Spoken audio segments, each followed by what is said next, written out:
Every Tuesday, I get the Washington Post health section, which I have to read first thing in the morning because by the time I get to work, my patients have already read it. So I need to know what the press is saying about the health care.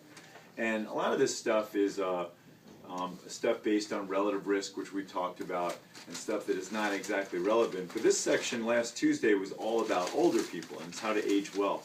And there's an interesting article about what keeps people longer, what allows people to live longer. And they listed 4 things that have been proven to allow people to live longer. One was not smoking, which we all know. One was eating a Mediterranean diet, which is a diet we'll talk about later in our talks.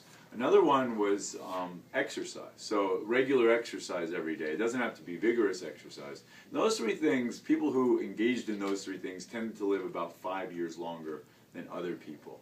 But the 4th one was the most interesting thing. And basically it said that people who are less concerned and worried about their health care live on average 6 years longer. And that's interesting because in our healthcare environment now, we are constantly making people worry about healthcare. We're checking all their numbers, measuring this, telling them they're high in cholesterol, they have pre-diabetes, they have diabetes, their bone density is bad, they have coronary disease. We go for checks to see what our pulses are in our feet. We're constantly getting mammograms and colonoscopies, looking for problems all day long. Now, there have not been studies that show that people who engage in this kind of pursuit of perfect healthcare live any longer. People who get stress tests don't live longer. People who get mammograms don't live longer. People who get colonoscopies don't live longer. As a group, anyone who checks their blood pressure and blood sugar every day do not live longer. We know that as a group, people who get stents don't live any longer than people who don't get stents. And as we talk more and more about procedures, we'll talk about what the benefits of those procedures are versus the risks. And we'll often find that the risks are higher than the benefits, and the procedure itself, unless it's done for a very specific reason, it's not going to be beneficial and could be harmful.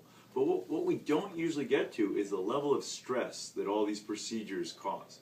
So just the idea of getting a mammogram and finding out that it's abnormal and having to go for 3 or 4 more tests to prove that it may not be abnormal, maybe a biopsy, maybe even getting treatment for what would never kill you in the first place, the level of stress that induces alone can cause you to live less and cause you to be more sick.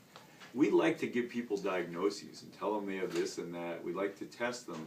But all we're doing is putting them in that category, that 4th category of people who are stressed about their health care. And we know those people don't live as long. So as we look more and more at procedures, that's what we're going to be looking at as well, the level of stress that we're causing our patients.